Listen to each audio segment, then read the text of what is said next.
Welcome back.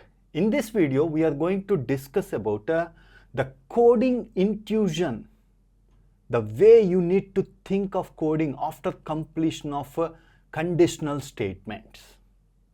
This is very important to understand. With this intuition, the coming classes are very easy to understand.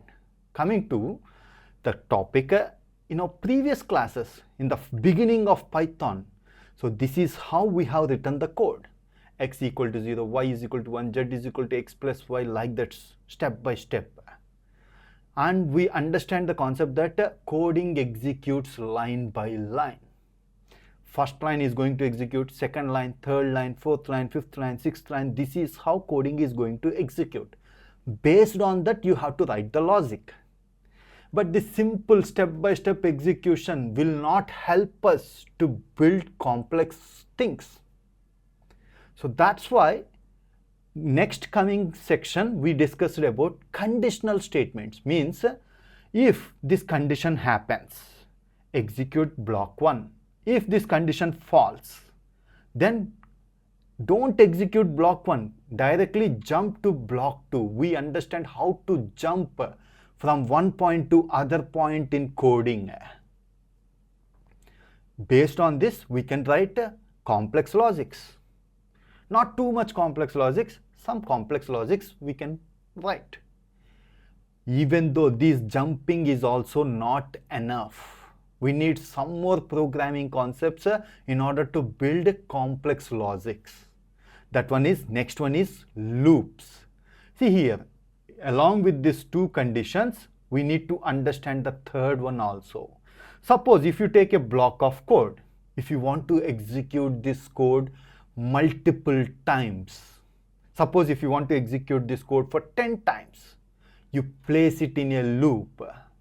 So coming classes, we are going to discuss about loop statements, how we write the code, how to write the logic, how we are going to use it. So loop, execute it for 10 times means execute this block of code 10 times, this block of code, whatever the block of code. For better understanding, let's understand with a web development example. Suppose this block of code, in this block of code, we have written a logic to display student details.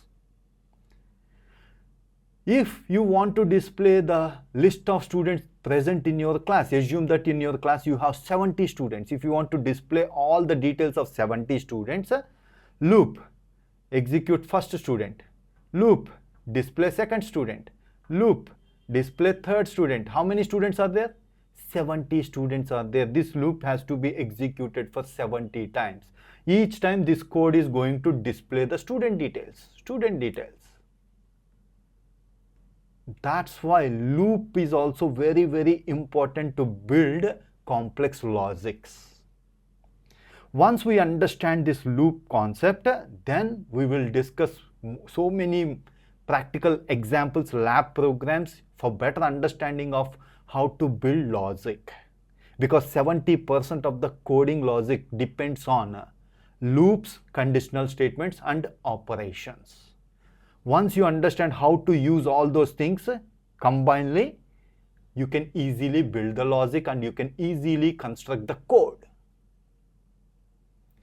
So this intuition is going to help you a lot in understanding our coming classes. If you haven't subscribed to our channel, please subscribe to our channel and press bell icon for the latest updates. Thank you.